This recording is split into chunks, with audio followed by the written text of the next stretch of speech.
vamos a dar inicio formalmente con motivo del Día Mundial del Asma.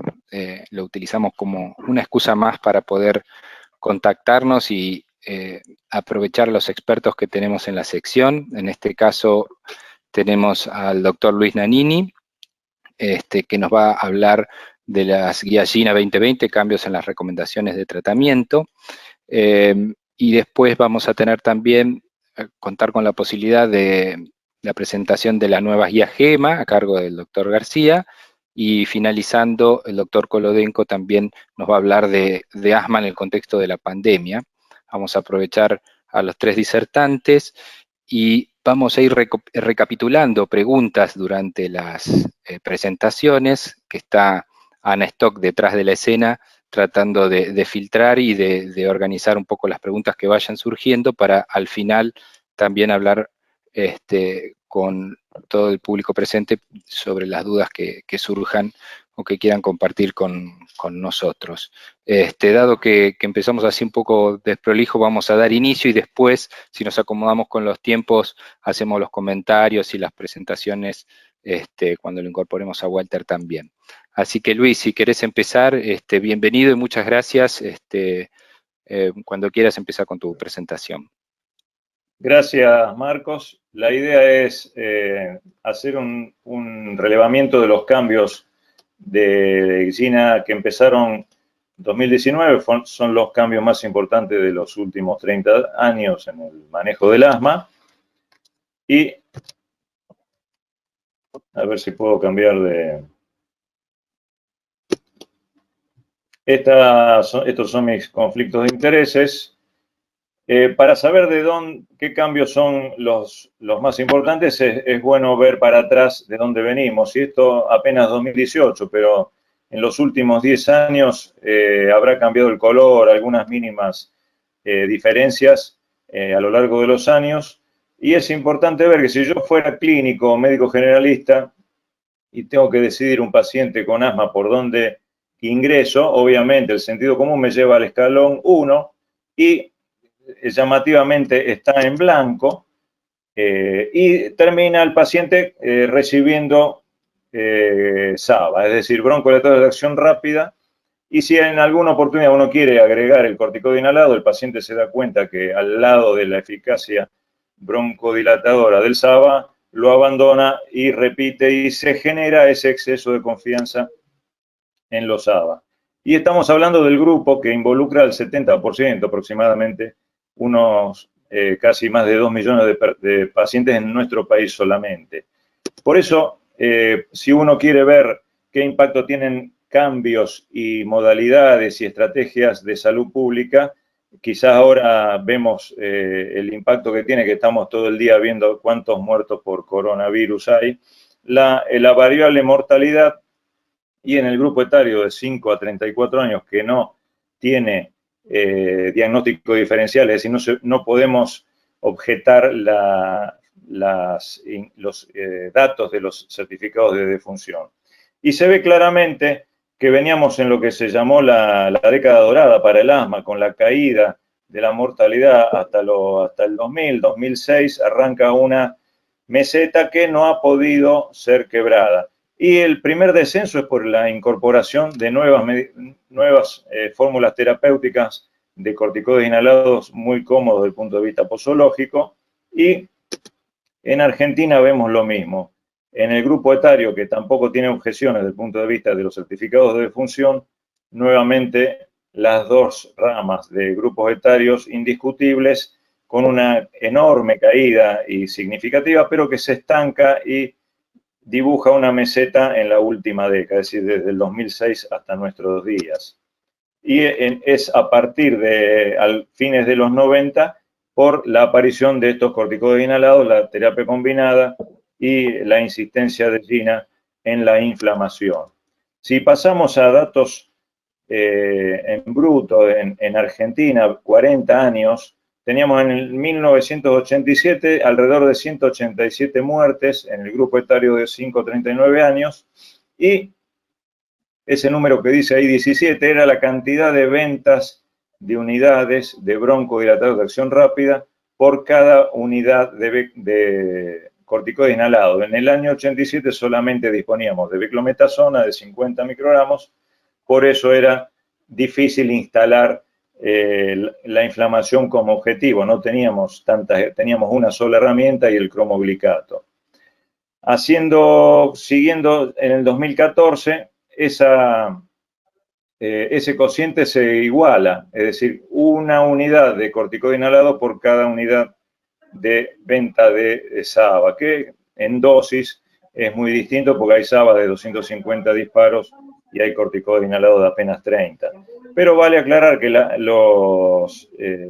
venta de SABA sigue, lo que pasa es que aumentó el denominador y entonces por eso bajó 18 veces. Pero la mortalidad solamente bajó 4 veces. Es decir, que seguimos teniendo como una suerte de piedra en el zapato, que a mi punto de vista son los ABAs. Si hacemos el país más feliz del mundo, Finlandia, un programa de asma aplaudido en todo el mundo, un programa exitoso según los europeos, tenían un desastre, venían de un infierno con un enorme gasto en asma y les preocupaba muchísimo porque a pesar de ser una democracia parlamentaria, todos los gastos de discapacidad, medicación, son por reembolso, todo se reembolsa. Entonces venían de malos diagnósticos de asma, prescripciones sin un control de los pacientes, sin espirometrías, e impulsaron esto, pusieron de director a un neumonólogo y fundamentalmente antiinflamación como intervención temprana. Sin embargo, les quedó, no había otra cosa, la terapia de rescate con salbutamol. Y veamos por qué se lo llama tan exitoso. Acá en el gráfico ven el punto 100, es para homologar todas las líneas, es lo que pasaba en el año 81, pero las muertes bajan y tenemos 123 en el 93, antes de empezar el programa, y a fines del programa 85. Esto es en todos los grupos etarios. Aumentó la cantidad de pacientes que se incorporaban y aquí ven los gastos. Mejoraron en discapacidad, pero 25% de los gastos se los sigue llevando discapacidad, 37% la medicación, 10% todavía en hospitalización. Es decir, que era exitoso y vemos aquí ya 10 años más de programa, cómo aumenta las formas leves en contraposición con el descenso de las formas moderadas, la forma grave. Pero en el 2001 todavía tenían, cuando ya cursaban 7 años o más del programa, 34% de pacientes con visitas a emergencia, 18% de pacientes con hospitalizaciones que bajan 10 años después a 14 y a 6. Y esto, la interpretación retrospectiva, es decir, no había otra manera. Ustedes ven, 72% de los pacientes usaban a diario o casi a diario SABA. Es decir, que estaban muy lejos de lo que hoy se conoce como control, es decir, menos de 2 PAF por mes.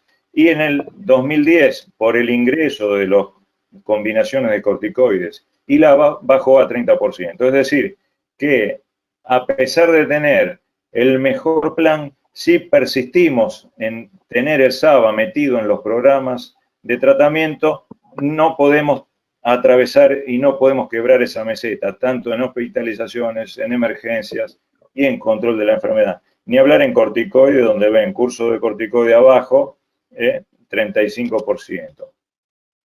En Argentina, y acá están todos los pacientes, todos los grupos etarios, la pendiente, y no hicimos ningún tipo de programa. También logramos lo mismo, pero se ameseta a partir del 2006. Entonces, el objetivo es, claro, que presenta Gina, pero yo le sigo criticando esa ambigüedad. Tenemos que dejar la broncoconstricción, llevamos 5.000 años buscando broncodilatar, y la enfermedad es una enfermedad inflamatoria. Por eso digo que si los pacientes, haciendo una comparación burda con artritis reumatoidea, estuvieran en nuestras manos y aplicamos las mismas conductas que en el asma, le daríamos tramadol y terminaríamos con esto que es de museo. Ya los reumatólogos no ven esto ni discapacidad hace décadas. Es decir, que la propuesta es basta de tratar síntomas. Por eso es que Gina para mí, que soy a lo mejor para muchos exagerado, se queda a medias aguas, pero tiene dos importantes incorporaciones en el 2020, que son estas solapas para evitar que un paciente que, por ejemplo, viene de la guardia, el clínico ahora no va a estar tentado a ingresar por el escalón 1, sino que ya ve acá que los síntomas lo llevan por la gravedad y porque recibió corticoides orales o sistémicos a darle dosis media o alta de corticoides y LABA. Es decir, que estas solapas son una enorme ventaja que la veníamos solicitando desde hace unos años. Y este es el gran cambio, que ya hay 20 países a nivel mundial que lo tienen autorizado, y desde Canadá, Nueva Zelanda, Australia, Argentina, Chile, Brasil, etc. Sin embargo, Gina sigue manteniendo esa vaca y para mí sigue siendo la piedra del zapato de la falta de éxito total de programas como el de Finlandia. Si comparamos en cualquier nivel de escalón de Gina y de las demás guías, vemos que tenemos un aval de científico que sostiene que siempre es mejor para evitar exacerbaciones usarle el rescate antiinflamatorio que cualquier combinación que tenga SABA como rescate. Es decir, que la comparación del rescate antiinflamatorio contra el rescate de SABA es tumbado por la evidencia. Siempre se habla de los costos. Si bien esto es un estudio abierto y ya tiene unos años, de 1.776 pacientes, se ahorraba haciendo medicación de rescate antiinflamatorio, haciendo la cuenta, cerca de 143 euros. No lo quiero pasar a peso por la dificultad que no sabe qué moneda usar. Yendo a la reumatología de nuevo. Para algunos esto es agresivo, es decir, menos de 6 meses de artritis reumatoidea con pobre actividad, para eso es una evidencia fuerte ingresar al tratamiento con metrotexate. Nosotros no necesitamos ser agresivos, necesitamos ser inteligentes, es decir, el asma es una enfermedad inflamatoria, precozmente la intervención temprana de los finlandeses, sin el pecado y la piedra en el zapato de los ABA, puede hacer que empecemos a tratar tempranamente la inflamación y hablar de remisión no sería algo escatológico o impensado y se ha recuperado el concepto de remisión en asma. Nuevamente, estos autores, Menzies Gow, Anna Bafadel, de Oxford, recuperan el concepto de la remisión. Esta remisión es posible si seguimos insistiendo en tratar la inflamación y no los síntomas. Por eso que siempre termino, hasta que encuentro una frase que me impresione más que esta, de un hindú que es una especie de Bill Gates de la India, que dice que si la gente no se ríe de tus objetivos son demasiado pequeños. Por eso mi objetivo es que si tenemos SABA 0, no tendremos más hospitalizaciones ni problemas con el manejo del asma. Muchas gracias. Bueno, muchas gracias, Luis. Clarísimo la posición de Luis, como siempre. Pasamos a la segunda presentación a cargo del doctor Gabriel García, al igual que Luis y Daniel, expertos que hemos convocado por su experiencia. Gabriel es jefe de servicio de neumonología del Hospital Rossi de La Plata y actual director del Departamento de Asma ALAT. Buenas tardes, Gaby, te escuchamos. Bueno, nada, buenas noches a todos. La verdad que muy contento. Primero quiero felicitar a Susana Luna y a los chicos de la Mediateca, que realmente en esta época tan difícil que nos toca vivir, la Mediateca está funcionando a full, tenemos actividades permanentemente, ideas permanentemente, así que muy feliz de que la Mediateca, gracias Muriel, por todo este devenir de cosas diarios y que realmente hace tan bien a nuestra sociedad. Bueno, me toca hablar de las novedades de GEMA. GEMA hoy lanzamos la nueva versión, la 5.0, y yo primero quería contarle, lo primero, tener una idea de lo que consideramos nosotros que es una guía. Una guía de práctica clínica son recomendaciones desarrolladas en forma sistematizada para asistir a los médicos clínicos y al paciente acerca de las decisiones más adecuadas en circunstancias específicas. Esta es la definición básica de lo que sería una guía de práctica clínica. Y eso es lo que pretendemos que sea GEMA, que sea una guía de práctica clínica donde oriente y ayude tanto al médico clínico como al paciente para llegar a al mejor rédito posible del outcome de su enfermedad. GEMA, ¿qué es GEMA? GEMA es un compendio de sociedades, son 21 sociedades científicas las que participan. En el comité ejecutivo está formado por 17 médicos, ahora solo se los voy a mostrar.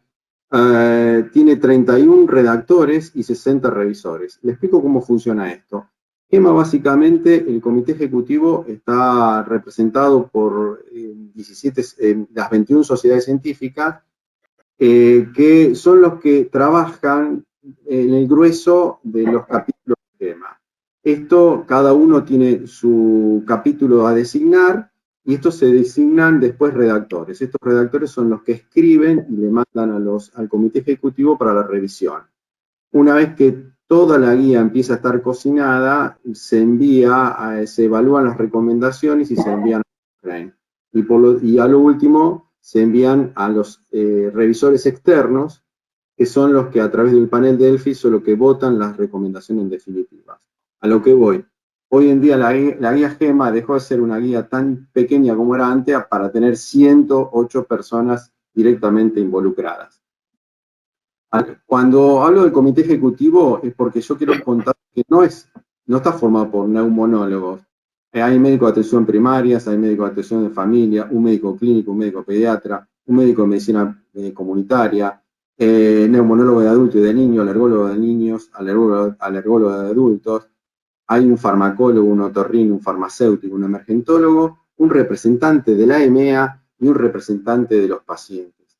Ellos, entre todos, somos los que decidimos y hacemos hacia dónde va la GEMA. Entonces, en cada toma de decisión y cada toma de preguntas o discusión, el comité ejecutivo no está formado solamente por neumonólogos y alergistas.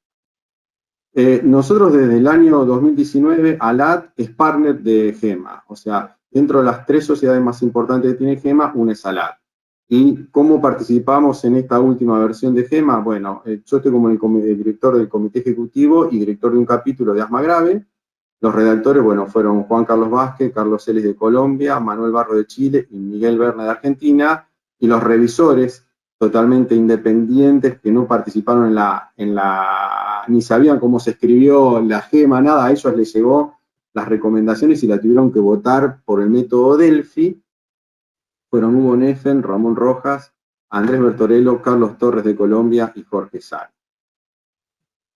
A lo que voy es que GEMA, lo que pretendemos de GEMA es que es una guía de clínica, de práctica clínica, que tiene una redacción escueta y clara. Eso es el objetivo más importante, que sea leíble, que sea fácil de entender, que tenga una catalogación sencilla de la evidencia, que las propuestas de las recomendaciones primero la revise Cochrane y después la revisa y las vota a través de un método democrático como el método Delphi. Y el otro tan importante para nosotros que dar algoritmos y tablas de fácil interpretación, que no sean cosas que estén descolgadas. Así que GEMA, para nosotros, es una guía de práctica clínica diseñada para los clínicos, no es para especialistas. O sea, si uno como especialista analiza GEMA, le va a encontrar un montón de cosas que dice, pero no estoy de acuerdo con esto, no estoy de acuerdo con el otro. Pero hay que verlo como que es una guía que pretende básicamente para esto, para los médicos clínicos, para los médicos de atención primaria, los que están en la trinchera, para los pediatras que quieren y necesitan de cosas claras, cortitas, concisas y rápidas. Y eso es lo que pretende GEMA. Este gráfico que les muestro es un trabajo que hizo Agustín Acuña ya hace unos años y muestra, le catalogó o evaluó a la guía en base a la GRI y ven, como ven, está bastante bien, tiene un bastante bien un score de AGRI GEMA con respecto a las demás. Bueno, vamos a hablar de las novedades, muy corto. Bueno, la primera novedad que la verdad les cuento, insistí mucho que sea así, y entre nosotros nos reíamos y demás, pero fue a votación. Esta parte que dice, de regreso Mirta, no, de regreso el nombre de crisis de asma. Basta de nombrar asma aguda, asma zaraza, asma... No. Los médicos le dicen en todas partes de Latinoamérica y en España le dicen crisis de asma. Entonces, quiero que contarles que una de las novedades de la guía es que hemos vuelto a nombrar crisis de asma. La segunda novedad, que algo ya habló Luis también, es qué cosas se tuvieron en cuenta a la hora de evaluar el control de asma. Y como ven, esta tabla, si bien no difiere mucho de las anteriores, GEMA se ha puesto mucho más estricta, más rigurosa en definir control, y hay una cosa que es muy importante, y lo ven aquí, es que la necesidad de medicación de rescate. Si un paciente se puede permitir hasta 2 veces al mes que use un medicamento de rescate. Sí, obviamente, el paciente tiene que estar libre de síntomas nocturnos, tiene que tener una función pulmonar aceptable, no tiene que haber exacerbaciones. Eso para nosotros es control. Hasta 2 veces al mes. Si el paciente necesita una medicación más de 12 por mes, ¡pum!, necesita subir de escalón. La otra novedad del tratamiento, básicamente, es el nuevo algoritmo, que si lo ven bien, no hay muchas novedades, pero lo van a ver básicamente cómo se sigue respetando este escalón y básicamente en lo que es la medicación de elección, las otras opciones y la medicación de la demanda. Si ven, ahora vamos a hablar de algunos escalones. En los escalones del medio, tanto el 3 y el 4, las novedades no son muchas. Básicamente se sigue manteniendo lo mismo. Pero sí hemos debatido, se ha buscado la mayor información, tanto para los escalones 1 y 2, como para los escalones 5 y 6. Es lo que voy a hablar ahora en el siguiente. Entonces, este básicamente es el algoritmo propuesto por GEMA 5.0. Vamos al escalón 1. En escalón 1, como saben, nosotros sería el asma intermitente, y que, como dijo Luis también, comprende la mayoría de los pacientes que contienen asma persistente, leve o intermitente. Y estas formas, aparentemente no graves de la enfermedad, hay una cosa muy, muy importante, es que no hay que subestimar el carácter inflamatorio, tanto del asma intermitente como el leve. Y recordamos que esto es muy restrictivo GEMA en este momento, es decir, hasta 2 veces al mes puede usar un broncodilatador.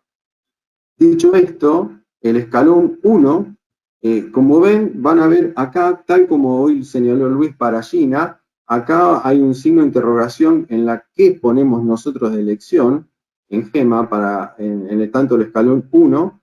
¿Por qué? Porque esto se analizó toda la evidencia, se mandó a Cochrane y después se votó, y de las votaciones de Delphi, de las recomendaciones, la única que no pasó en los 2 rounds de Delphi era ¿qué ponemos acá de tratamiento de elección en el escalón 1?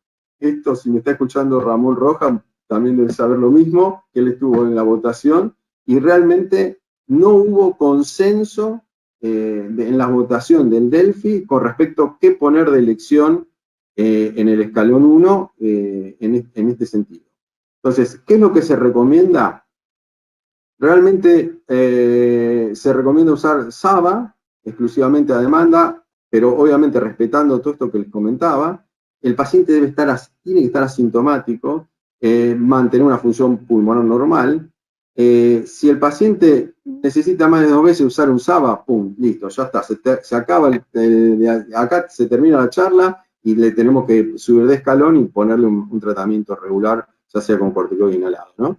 Y lo que sí pusimos, y estuvimos de acuerdo, es que la asociación budesonide formoterol a demanda se puede emplear, y que para nosotros, en un estudio aleatorizado realizado en pacientes adultos, dicha combinación fue superior al salbutamol, ¿sí?, en la prevención de exacerbaciones, pero en España no está en la ficha técnica, o sea, no está apta para la prescripción, y no hay estudio de costo-beneficio. Entonces, acá es donde nosotros nos peleamos, los neumonólogos y los alergistas con los médicos clínicos, era una guerra, y con los farmacólogos. ¿Por qué? Porque ellos le ven otra parte que nosotros no le vemos, que un PAF de salbutamol en España es 38 veces más barato que un PAF de la combinación budesonide-formoterol. O sea, no es 2 veces más barato, no es la mitad, no, es 38 veces. Entonces, a la hora de decidir qué poner, dado que no hay tanta información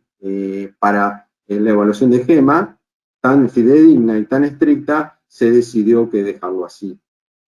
Pasamos al segundo escalón. El segundo escalón para GEMA sigue siendo los corticoides inhalados a bajas dosis, ¿sí? Como tratamiento de elección. Y lo que sí nombramos, que hay 2 ensayos clínicos de la estrategia de la combinación budesonide-formoterol en un solo inhalador a demanda, en comparación con los corticoides inhalados en asma persistente leve, no fue inferior a la prevención de las exacerbaciones, pero que similarmente para nosotros nos llamó la atención que fueron bajas. Pero sí es cierto que recomendamos que en pacientes que no hayan recibido previamente un tratamiento con glucocorticoides, se le puede dar la combinación de glucocorticoides inhalados a dosis baja más un LABA como tratamiento de inicio, dado que mejora los síntomas y la función pulmonar. Pero no hay estudios de costo que demuestre que haya diferencia en costos, y vuelve a pasar lo mismo que pasó para el escalón 1. Es muy caro en España seguir administrar un PAF de budesonide-formoterol versus un budesonide solo. Esto es otra novedad que hemos hecho también, que se ha trabajado mucho la gente de farmacología de GEMA, es hacer una aclaración con respecto a las dosis equipotentes de los glucocorticoides inhalados. Y esto se los dejo como para, no lo voy a hablar, pero más que nada para ponernos de acuerdo de qué estábamos hablando. Otra novedad de GEMA, bueno, que yo estuve trabajando, me tocó trabajar a mí en esto, fue en los fenotipos de asma grave. Hicimos un nuevo algoritmo de base de asma grave no controlado, basado básicamente, el primer paso, descartar que el paciente, o sea, asumir que el paciente tiene asma, asumir que el paciente no, tiene asma no controlado, en base a todas estas variables que vemos, optimizar el tratamiento en el paso 2, descartar problemas de adherencia, problemas de técnica inadecuada, problemas de comorbilidades, y si todo eso ya lo tenemos adentro, ahí sí, recién ahí, iniciar el proceso de fenotipificación del paciente. ¿Ya? Hay que entenderlo, el proceso de fenotipificación, como un proceso, no es el primer día el paciente que se me sienta adelante y yo ya le saco el fenotipo, no. Nos lleva tiempo, y lo que aconsejamos es que tanto estos tipos de pacientes con asma grave y no controlado sean asistidos en centros especializados en neumonología o alergia, o como se están formando ahora en España, los centros de asma. Entonces, ¿con qué lo vamos a fenotipificar? Muy fácil, con muy pocas medidas, con los eosinófilos en sangre, en los centros que tengan feno, acá en Argentina casi no tenemos, eosinófilos en esputo casi no tenemos, y las pruebas de alergia. Basado en esto, nosotros hemos propuesto, sabiendo que no hay un biomarcador específico para cada fenotipo, y sabiendo que hay solapamiento entre ellos, proponemos 3 fenotipos. Un fenotipo T2 alérgico, T2 eosinofílico y no T2. Si vemos este cuadro a modo de resumen, en la guía después lo van a ver mejor, el T2 alérgico es aquel que tiene síntomas alérgicos y que tienen antecedentes de alergia y tiene sensibilidad a algún alergeno, ya sea por PRIX-test y o IG específica. Esas serían las características clínicas. Por los biomarcadores, obviamente, la IG específica, las citoquinas derivadas de la inmunidad TGLPR2, la periostina, los eosinófilos en esputo y los neutrófilos. Si hablamos, o sea, la gran mayoría de los pacientes son de T2 alérgicos, más o menos son el 50%. Existe un 25% aproximadamente que serían eosinofílicos, donde las características clínicas son la rinosinusitis crónica y la poliposis, la convivencia, algunos de ellos con EREA, algunos son corticoides dependientes o insensibles a los corticoides, eso lo charlamos millones de veces, y lo característico como biomarcador son los eosinófilos en sangre. Se puede también eosinófilos en esputos, la interleuquina 5 y los cisteína leucotrieno. T2, o sea, no T2, para nosotros es cuando se descartan todas las otras biomarcadores y requiere también un proceso al menos de 3 veces a medir los biomarcadores específicos para T2 para quedarse tranquilo que si son negativos es no T2. Y los no T2 tienen características clínicas básicamente de una menor BF1, un mayor atrapamiento aéreo y antecedente tabaquismo. Y aquí la diferencia en el esputo, existe diferencia en el esputo que no hay eosinófilos y hay activación de los T-helper 17 y la interleuquina 18. Entonces, basado en esto, empezamos a hablar del tratamiento del asma grave no controlado. Bueno, yo acá me voy a parar un cachito y quiero definir y les voy a contar en qué estamos nosotros. GEMA básicamente es una guía para médicos clínicos, para médicos de atención primaria, para pediatras y demás, pero uno como especialista sabe que hay cosas que por ahí no nos cierra mucho. Entonces, no nos cierra mucho en el sentido de que sabemos que hay pacientes que por ahí vemos que no entran. Bueno, entonces nosotros acabamos de terminar y enviar a la revista europea una nueva guía de asma grave, hecha con el grupo del Departamento de Asma de ALAT. Hemos trabajado durante un año y donde fuimos muy estrictos en revisar toda la evidencia en asma grave, básicamente en los tratamientos, en las definiciones y demás. Si vamos al tratamiento, una de las cosas que encontramos nosotros es que disentimos tanto de GEMA como de GINA es en esto. No encontramos ningún estudio científico que avale el uso de glucocorticoides más formoterol en asma grave porque no lo hay. No hay. Y eso queremos que la industria farmacéutica nos entienda. Necesitamos saber qué es mejor en el asmático grave, si darle de rescate un SABA o un corticoide inhalado más formoterol. Eso no lo hay. Si uno hemos buscado la mayor cantidad de evidencia posible a través de metabuscadores y no lo encontramos. Otra cosa que disentimos también es con respecto al tiotropio. Si bien hay 3 metaanálisis y 2 revisiones sistemáticas, 2 hechas por Gustavo Rodrigo, con respecto a tiotropio, los metaanálisis y los estudios incluidos no nos convencieron al sentido que no llegan a cumplir los criterios de los que hoy nosotros consideramos como asma grave. Entonces, nosotros lo sugerimos al tiotropio, pero no lo recomendamos. Y lo que sí sugerimos que haya mayor cantidad de ensayos clínicos con tiotropio en asma grave. Con respecto al montelukast de la tofilina, directamente no lo recomendamos, y a la acitromicina es una bolsa ahí que todavía no se puede recomendar, pero sí sugerir, fundamentalmente en los no T2. Con respecto a la termoplastía, nosotros tampoco nos la recomendamos porque no hay ensayos clínicos en asma grave. Y por último, una novedad que hemos hecho nosotros es que hemos incluido en nuestra guía de asma grave todas las comparaciones indirectas entre los biológicos, a ver cuál de ellos es mejor en determinado tipo de paciente. Pero bueno, ahora hay que esperar que lo tenemos que publicar. Prontamente la guía de asma grave va a salir, la grande va a salir posteada en ALAT. Entonces, para finalizar, nosotros proponemos en GEMA, basado en muy pocos biomarcadores como la inmunoglobulina E, las pruebas de alergia, los eosinófilos en sangre, el feno, y si se puede, el esputo inducido, separar T2 de no T2. Los no T2 irían básicamente a citromicina, termoplastía y glucocorticoides orales, y los T2, ahí los dividimos, si tienen más de 300 eosinófilos o menos de 300. Si tienen más de 300 eosinófilos y tienen antecedente de alergia, como lo ven ahí, la indicación sería primero omalizumab, después mepo, resli, benra y dupi. Ahora, si no tienen alergia, la indicación sería mepo, resli, benra y dupi, y si tienen menos de 300 eosinófilos con alergia, sería omalizumab, mepolizumab y dupilumab, y sin alergia, ¿sí? O sea, más de 150 eosinófilos, sugerimos mepolizumab y dupilumab. La realidad es que una de las recomendaciones que siempre hablamos es que en la necesidad, la imposición o el dar un biológico tiene muchos factores más que esto.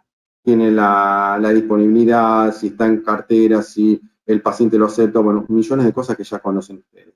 Y como última novedad, lo que hemos puesto es esta cosa de valorar la respuesta, darle unos 4 meses para los anti-IL-5 y dupilumab y 4 meses para omalizumab.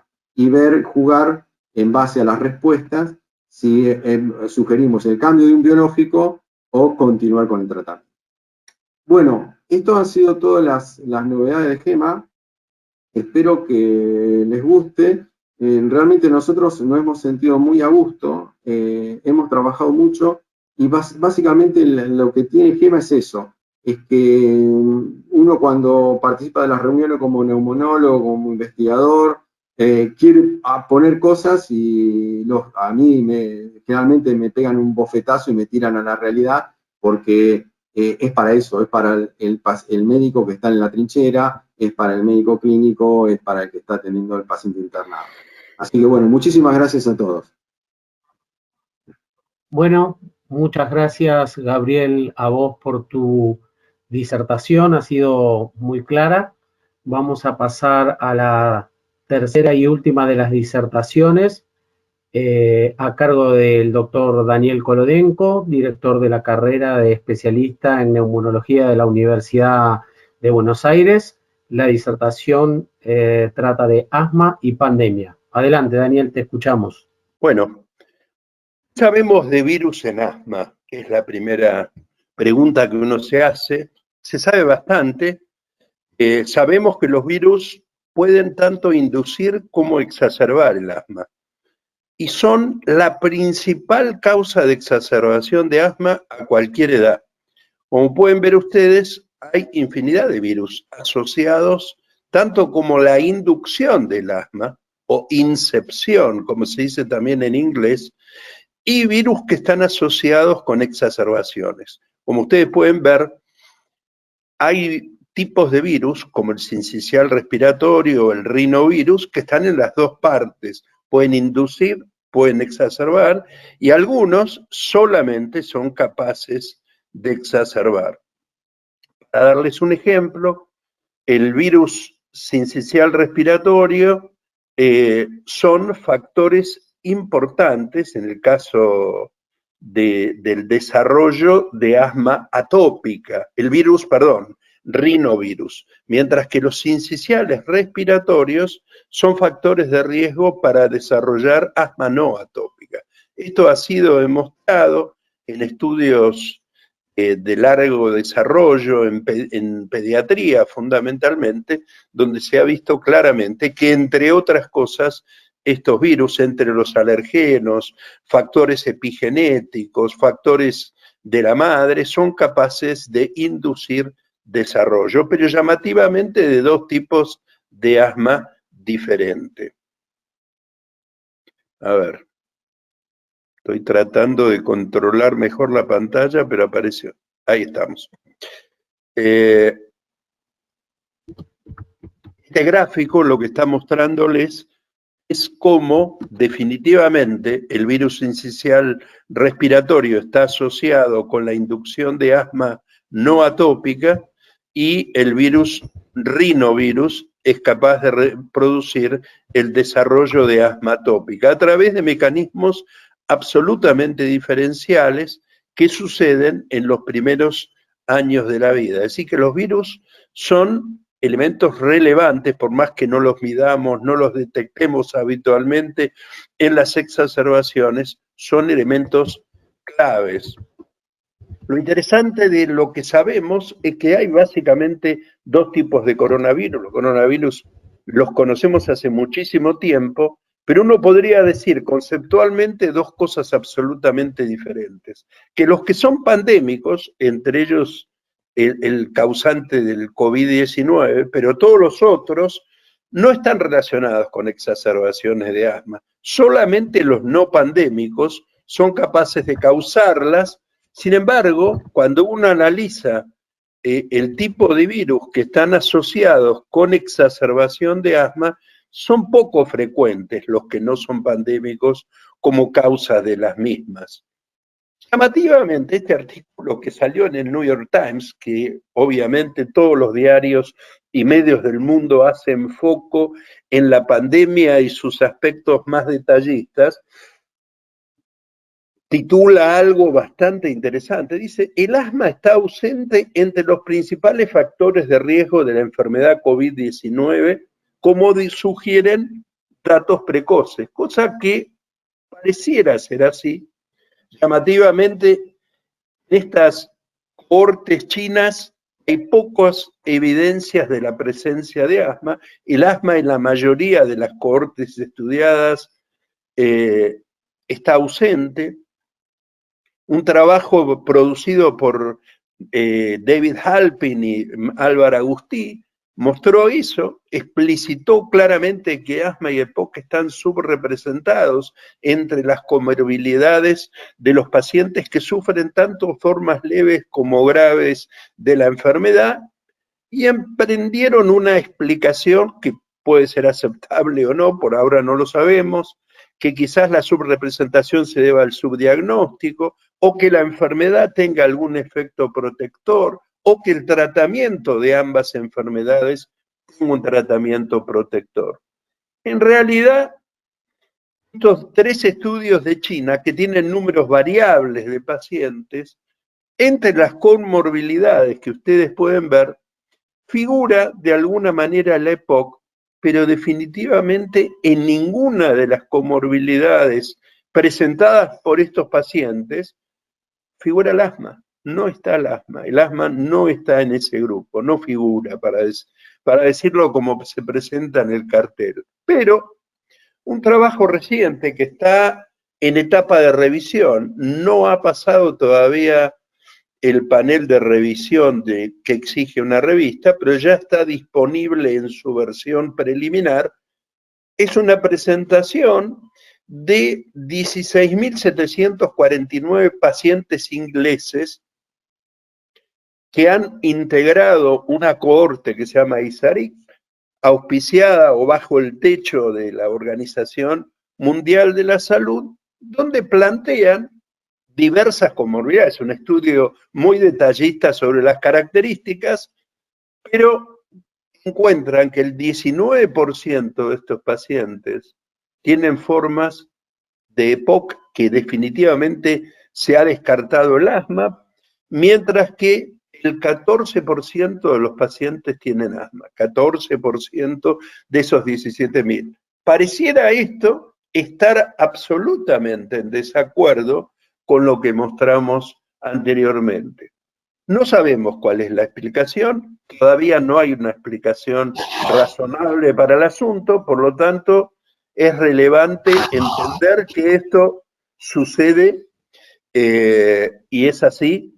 Y un trabajo, y lo quiero comentar de qué se trata este trabajo porque es muy interesante, es un trabajo limitado numéricamente, pero que agrupa 3 cohortes diferentes de pacientes, algunos son niños y adolescentes, otros son adultos, que han sido estudiados exhaustivamente para evaluar algo que es muy relevante actualmente con la epidemia de este virus SARS-CoV-2, que es el hecho de que el principal receptor celular que tiene este virus es el receptor que se llama AC2, el receptor de la enzima convertidora de angiotensina, y ese receptor es esencial para que el virus ingrese a la célula. Es la puerta de entrada para el ingreso del virus a la célula. O sea que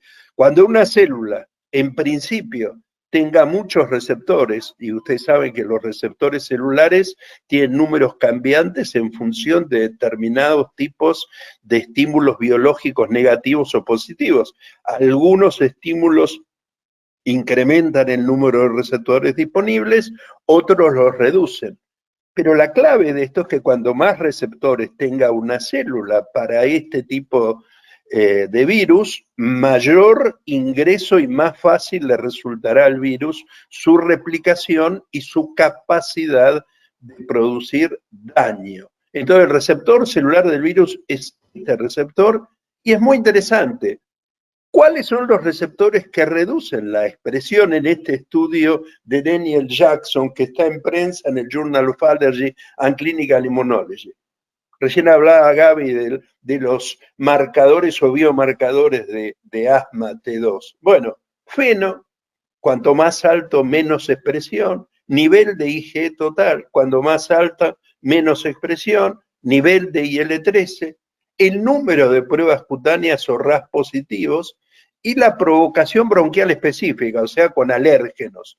Cuanto más respuesta existe, más se reduce la expresión de AC2. O sea que podemos decir que la expresión de marcadores T2 y cuanto más ostensible sea, reduce la expresión de estos receptores, por ende, esta gente de manera precaria, preliminar y muy anticipada dicen, una de las explicaciones de por qué los asmáticos graves, no tienen tanta expresión en las cohortes de COVID-19 es porque tienen un efecto protector de los marcadores T2. Claro, esto vale solamente para los pacientes que son T2 alto y obviamente no vale para los pacientes que son no T2. Ninguna de las cohortes que estudian esto está diferenciando a los pacientes en función de su fenotipo. Bastante tienen con enfrentar las diversas manifestaciones de la enfermedad para estudiarlo, pero por ahora es una impresión preliminar. Y la provisión de vitamina D2 quizás también sea una forma de reducir la expresión de estos marcadores. Por otro lado, acá hay una explicación razonable para entender por qué razón tabaquismo, diabetes y hipertensión arterial, en el orden que quieran, porque en algunas cohortes cada uno puede estar en un lugar diferente. Es interesante que tabaquismo, diabetes y hipertensión arterial y probablemente obesidad estén relacionados con aumento de la expresión de AC2, por ende, de riesgo de desarrollar la enfermedad. Se ha demostrado que no tiene relación el número de receptores AC2 con el tratamiento con corticoides inadosos sistémicos ni con la eosinofilia. Interesante porque eosinofilia suele ser una expresión de proceso T2.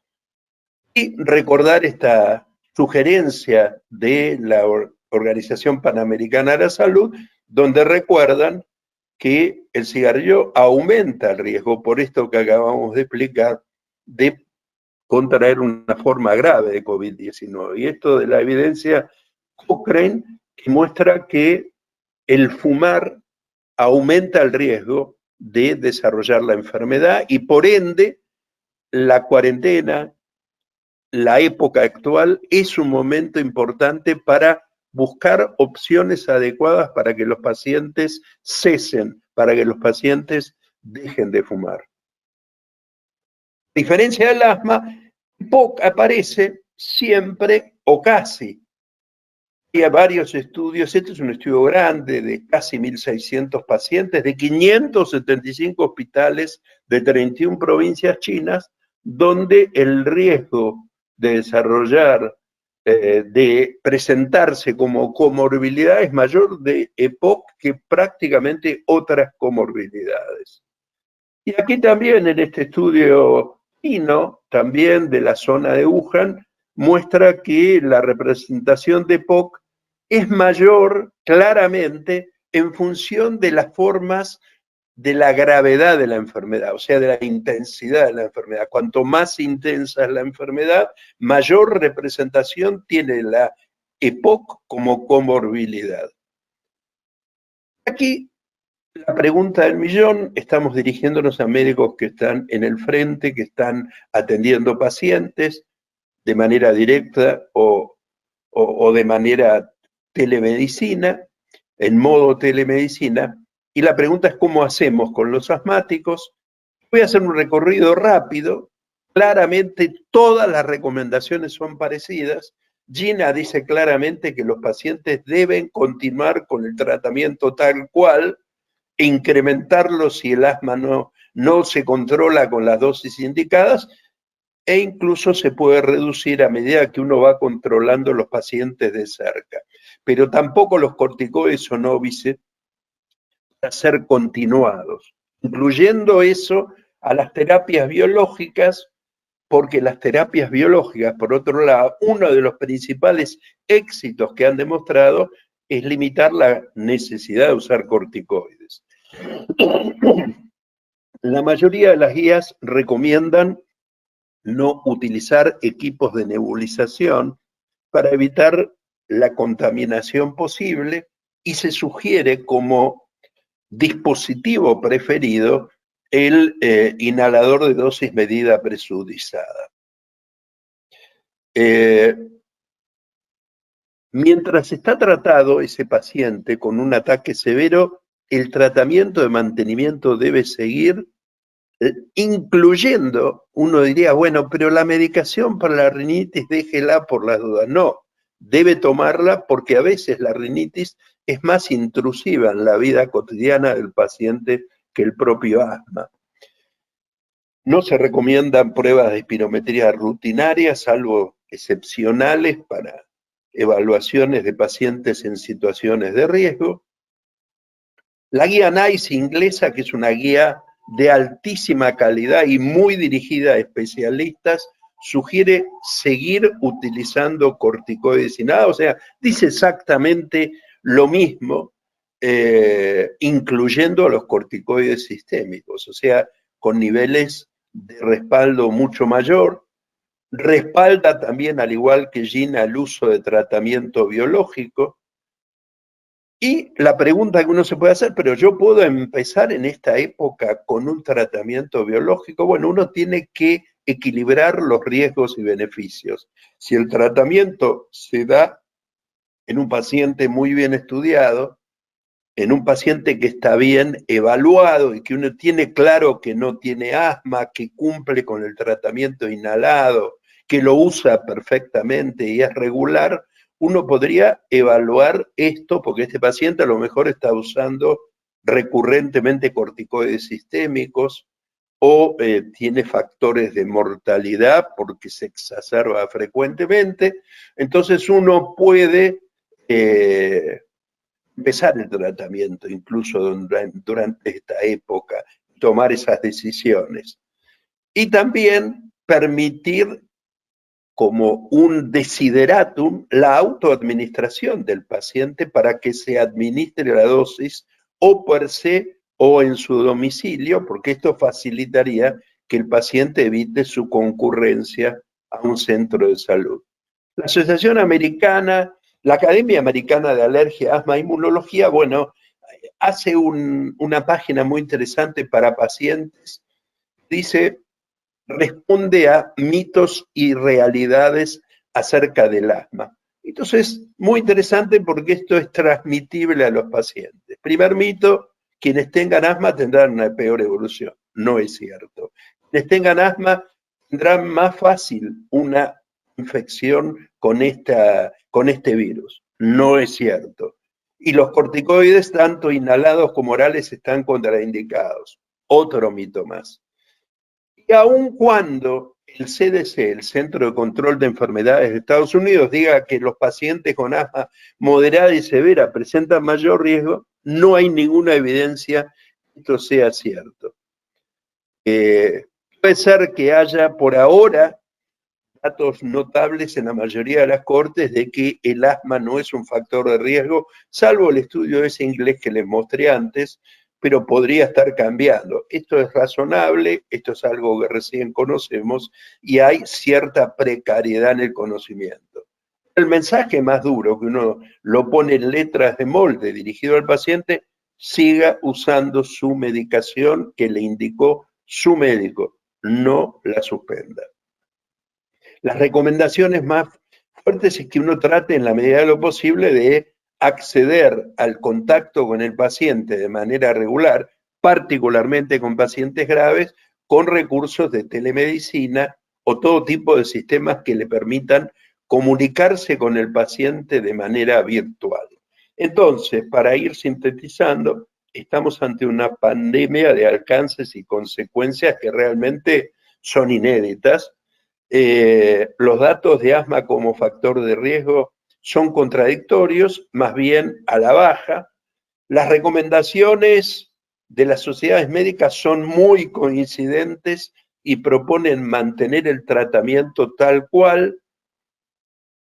Faltan datos para asumir lo que planteaba este trabajo multicéntrico americano de que los asmáticos alérgicos estarían protegidos por subregulación del receptor de enzima convertidora tipo 2, y tampoco desconocemos, desde el punto de vista neumonológico, qué impacto a futuro van a tener los pacientes que han tenido formas neumónicas o bronquiolares de la enfermedad en su salud pulmonar. ¿Qué efecto tendrán meses después, años después, y qué consecuencias? Sabemos de consecuencias a largo plazo de otros virus en la infancia, como adenovirus. No sabemos cómo este tipo de virus puede operar en la salud inmediata de nuestros pacientes a largo plazo. Bueno, muchas gracias. Bueno, muchas gracias, Daniel, por tu presentación. Agradezco a los tres disertantes, ha sido muy, muy provechoso contar con la actualización de las dos guías que tienen sus diferencias y hace un buen contrapunto actualizarlas por protagonistas, por actores principales de cada una, y contar con la ayuda de Daniel en un tema que no podemos dejar de darle trascendencia, que es la actualidad de la pandemia y bueno, la enfermedad que nos convoca. Así que muchas gracias a los tres. Me sumo rápidamente también a los agradecimientos que mencionó Gaby sobre todo el equipo de la Mediateca y Muriel, el esfuerzo de Susana Luning, la presidenta, de tener que cambiar de rumbo sobre la marcha para poder mantener el rol o redefinir el rol de la asociación y el medio de comunicación. Y también hacer un agradecimiento retrospectivo hacia, bueno, tenemos a uno de los fundadores de la Mediateca, a Gabriel y a Miguel Berna, que con Walter fuimos testigos de la gesta de este medio de comunicación que hoy los que se están ocupando lo han hecho explotar y han hecho que esto funcione de manera brillante para poder tener este tipo de comunicaciones. Comentarios, lo único que agrego, hay unas recomendaciones de la sección de obstructivas sobre también asma y COVID que están disponibles, que dicen lo que comentó Daniel, sin otros detalles, algunas cosas más nada más. Y también tenemos que aprovechar y dejar espacio para las preguntas, porque han generado muchas preguntas. Hemos seleccionado algunas, así que vamos a pasar rápidamente a eso, por orden de los disertantes. Hay una para Luis. Luis, ¿me escuchás? Para el doctor Nanini. La voy diciendo mientras tanto. Sí, te escucho. Bien. Perfecto. Una de ellas es, ¿cuál es la frecuencia de rescate que debería implementarse con rescates utilizados con corticoides inhalados y broncodilatadores de acción larga? ¿Es la misma que los ABAs? Y después hay otra más. Sí, bien, muy bien, porque con el tiempo esos temas de práctica diaria uno los pasa de largo. El prospecto dice 12 como máximo por día, no hay mayores riesgos. En los estudios en asma leve, si sigma 1 y sigma 2, los pacientes pasaban el 70% haciendo 0. Es decir, que si hacemos una cuenta, eran 80, 88 dosis al año. Con lo cual, como el efecto antiinflamatorio de la budesonide hace que se haga mucho más espaciado que una medicación que no lleve acción antiinflamatoria. Ese es el gran impacto de esta terapia, y que obviamente Finlandia no lo pudo poner en práctica porque cuando se generó el programa esta posibilidad no estaba disponible. Bien. paso a otra más y después pasamos a otro disertante. Hay muchas más, pero vamos seleccionando. ¿A qué atribuyen la meseta de mortalidad y que no baje más desde el 2006? Para Luis, ¿no? ¿Qué aportarías como solución más allá de Saba 0? Sí, es un fenómeno mundial y yo creo que es la resistencia a que el exceso de confianza esto es opinión. Hay muchos estudios estudios epidemiológicos, los de Canadá, que a medida que se baja el consumo de SABA y aumenta el consumo de corticoides, como si fuesen dos caras de una misma moneda, todos los eventos, desde crisis, exacerbaciones, hospitalizaciones y mortalidad, descienden. Es decir, si puse el ejemplo de Finlandia, porque cuando uno tiene toda la educación, todo el sistema sanitario a favor, y a pesar de tener todo eso disponible, los pacientes siguen confiando, y a 7 años de programa el 72% lo usaban casi a diario, es obvio que el primer obstáculo que tengo que sacar es los ABA, y a veces con la enorme capacidad y potencia de la medicación antiinflamatoria que disponemos, yo creo que rápidamente, y esto nuevamente es opinión, si se ponen en práctica eso, la pendiente se quiebra rápidamente. Obviamente ya hay algunos estudios de biológicos en asma leve, pero son todavía ciencia ficción para nosotros con los problemas de otra índole que tenemos. Bien, muchas gracias, Luis. Bueno, Gaby, agárrate. Una de las preguntas creo que la explicaste durante la presentación, pero es ¿por qué no incluyen corticoides inhalados y SABA como tratamiento en el STEP 1 y como rescate? Bien, mirá, ahí es donde se pesaron varias cosas. Primero, la discusión es, como decíamos hoy con Luis, el asma es una enfermedad inflamatoria. ¿Por qué no empezar con corticoides inhalados? Ya sea a demanda, como en estrategia SMART o no, pero empezar. Bueno, esto se analizó toda la evidencia disponible hasta mayo del 2019. Eso se hicieron las recomendaciones, se mandó a Cochrane, después eso para darte una idea, después cada recomendación se los envía a través de un panel de expertos, quienes votan en forma anónima, no saben lo que se llama un panel de Delphi, donde se vota de 1 a 9. Entonces, tiene que estar muy de acuerdo el panel, un puntaje de más de 7 en el 70% de ellos, para de salir y decir, bueno, esto es así. Si no ocurre eso, se va a un segundo round, y si no ocurre eso, no se va, nadie queda ahí. Bueno, eso es lo que pasó con esta gema. No pasó las recomendaciones que se intentaron hacer, no pasaron, y no hubo del panel Delphi, no hubo consenso como para decir, bueno, esto es así. De todos modos, a la hora de discutir esto en la mesa chica, ya les digo, nosotros no, como neumonólogos, los alergólogos, tenían mucha esta ansiedad, sí, vamos a hacer esto, vamos a hacer lo otro, no. Nos ponen, la gente fundamentalmente, no se olviden que en GEMA hay un representante de la EMEA, entonces ellos no ponen, los farmacólogos dicen, no, mire, esto es lo que usted quiere hacer, es mucho más caro de lo que habitualmente se hace. Ahora, seamos restrictivos con respecto a los pacientes. Ahora, yo creo que esto es este año. Prontamente, cuando haya más evidencia, seguramente vamos a empezar o con un corticoide inhalado a bajas dosis o corticoide inhalado más formoterol, pero bueno, todavía eso no lo tenemos. Bien. Otra pregunta sobre las guías GEMA es ¿por qué si están dirigidos para médicos clínicos de atención primaria tiene tanto detalle del asma grave y del tratamiento del algoritmo con biológicos? Mirá, la cosa es así. La idea nosotros cuando... Es un capítulo, asma grave no controlada, no es la guía. Claro. La guía tiene muchos más capítulos, además tiene un subcapítulo de comorbilidades y un capítulo de asma y COVID. Tiene un capítulo de rinitis y asma, tiene un capítulo de asma y embarazo. Lo que pasa es que veíamos una novedad, pensamos, los que estamos en el capítulo de asma grave, la necesidad de que haya bien o mal un algoritmo.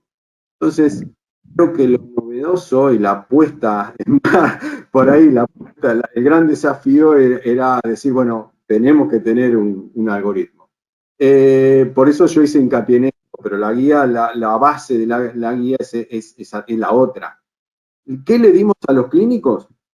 Bueno, estas herramientas para que conozca cuándo tiene que derivar un paciente a un lugar de especialista para que identifique y que conozca la medicación. Si uno lee GEMA, y cuando lean la guía de ALAT, van a ver que hay una amplia diferencia. Realmente la que hicimos para ALAT tiene un sustrato científico dedicado especialmente para médicos especialistas, no para clínicos. Pero bueno, creo que lo discutimos mucho esto y nos interesaba básicamente de que los médicos clínicos y los de atención primaria conozcan, pero más que nada reconozcan qué paciente nos tienen que mandar a nosotros para evaluar. Y también para el médico del neumólogo que consume GEMA, tenga herramientas como para hacerlo esto más fácil, ¿no? Bien, hay un montón de preguntas más sobre biológicos y demás. Vamos a pasar a una pregunta para Daniel, y también está Susana, nuestra presidenta, que vamos a darle un espacio para que se comunique con nosotros. Daniel, con respecto al asma y el COVID y los certificados, que es una consulta habitual, no sé cómo preguntarlo bien, si es los pacientes, ¿a quiénes le haces certificado o a quienes no? Respecto de certificado de discapacidad o de, digamos, de cuidado por la situación de COVID. En realidad, vos viste, Marcos, que las recomendaciones de CDC es que los pacientes que tienen especialmente asma moderada y grave son pacientes de riesgo, cosa que la mayoría de las cohortes no muestran, ni hay evidencia de ello. Yo, como suelo ver habitualmente pacientes con asma grave, básicamente, o con, digamos, de los escalones más altos, la mayoría de esos pacientes uno recomienda que haga algún tipo de teletrabajo o que esté recluido y esté en cuarentena. A esos pacientes uno se los recomienda. También hay muchos pedidos de asmáticos leves y moderados, y uno realmente, digamos, no los considera población de riesgo, o sea, salvo que tengan las condiciones de riesgo ajenas al asma, que tengan más de 65 años, pero en sí mismos no es una población particularmente diferente. Diferente es un tipo que tiene POC. Ese paciente probablemente, sin duda, porque hay bastante evidencia de que tienen un lugar más allá de lo que dice el trabajo de Halpin y Agustí, la mayoría de las cohortes muestran como comorbilidad, no en las primeras filas, pero la EPOC lo es. No así el asma, salvo que tenga, a mi gusto, asma grave.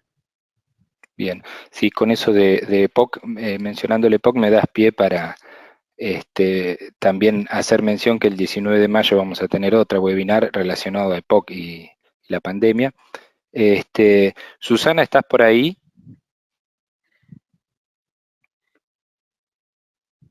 Susana, ¿nos escuchás?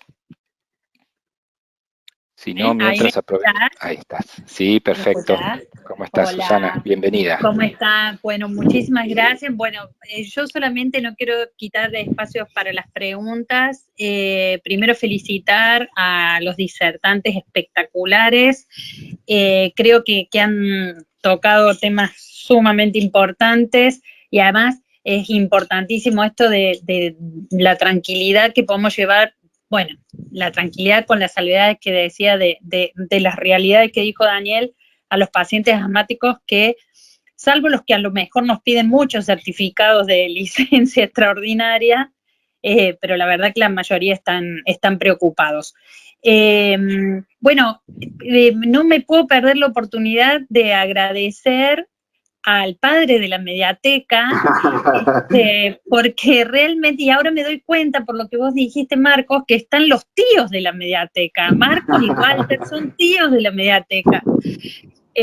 No, esta herramienta que de verdad, bueno, ya se lo dije a Gaby muchas veces, pero lo quiero hacer público, nos está ayudando enormemente en este momento, que la verdad que es una gran herramienta, un gran alivio, y bueno, felicitar, sabes, al grupo de Mediateca que vos también orientaste y acompañás, y bueno, a cada uno de ustedes gracias a la sección que está trabajando tan intensamente. Estas recomendaciones son espectaculares y van a ver muy pronto las recomendaciones para pacientes con EPOC, que también paso el chivo, Marcos. Bien, bien. Bueno, nada más agradecerles, felicitarlos por este webinar que está siendo muy exitoso en número de participantes, y bueno, nos veremos el 19 de mayo. Dejo espacio para las preguntas. Gracias, y muchas gracias, Marcos, por todo tu compromiso. Al contrario, Susana, gracias. Gracias, Su. Bueno, me parece que ya estamos con el tiempo, salvo Walter, vos querés hacer alguna pregunta más. También está Ana Stock, estuvo detrás de la escena, como dije, así que también un agradecimiento para ella. Walter, ¿estás ahí? Sí, sí. No, a mí me quedó picando lo que decía Gabriel, porque yo había estado también con el tema de la jornada de asma y el tiotropio. Sí, el tiotropio está recomendado, como seguramente ustedes saben, para los pacientes que tienen, en realidad cumplen con la definición de asma grave, cuando tienen alteración espirométrica y síntomas. En la vida real da resultado, y como dijo Gaby, no sé, la pregunta era para él, si la evidencia que hay es un poco escasa, o la realidad es que no se siguen, digamos, ciertos pasos. No sé qué piensa él acerca de eso.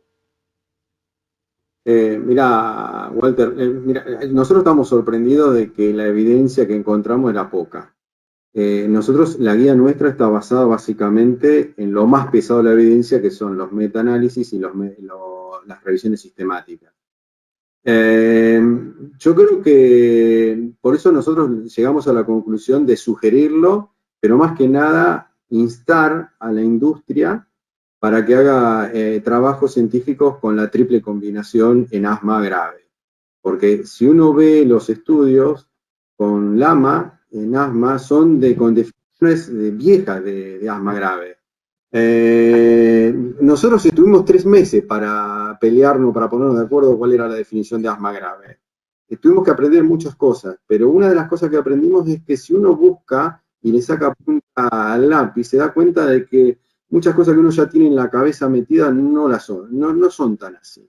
Entonces, nosotros sugerimos el uso de incluirlo como un tercer controlador, pero lo que vemos y instamos a que se hagan más ensayos clínicos con los criterios actuales de asma grave para ver cuál es el rol que cumple el tiotropio en esta parte de la enfermedad.